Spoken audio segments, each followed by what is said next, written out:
While attention has been focused on the war in Israel for the last 6 weeks, Ukrainian President Volodymyr Zelensky is urging the world not to forget about his country's struggle against Russia. Carolyn Shively has more on the story from Washington. While the fighting continues in Israel and hostage negotiations play out, Ukraine is still in a fight for its life. And Ukrainian President Volodymyr Zelensky knows his country's war with Russia is no longer top of mind. It doesn't help us, but we understand that this is also a challenge for the world, Middle East, the situation in Middle East. A recent AP NORC poll finds that 45% of Americans say the government is spending too much money on Ukraine. That opposition mainly comes from the right, and you see it playing out on Capitol Hill. House Republicans punted on the White House's massive supplemental request that would have set aside about $60 billion for Ukraine.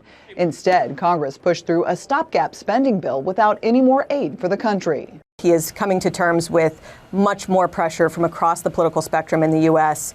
about pushing for a negotiated end to the conflict there. Still, the Pentagon just announced it's sending Ukraine $100 million in weapons, including artillery and air defense munitions. Secretary of Defense Lloyd Austin traveled to Kyiv this week to reassure Ukrainian leadership of U.S. support. This is about making sure that an autocrat cannot overrun his peaceful neighbor at will. GOP leaders in the Senate say they're working over the Thanksgiving break on an aid package for Ukraine that could make it through the House before the next funding deadline in January. In Washington, Caroline Shively, Fox News.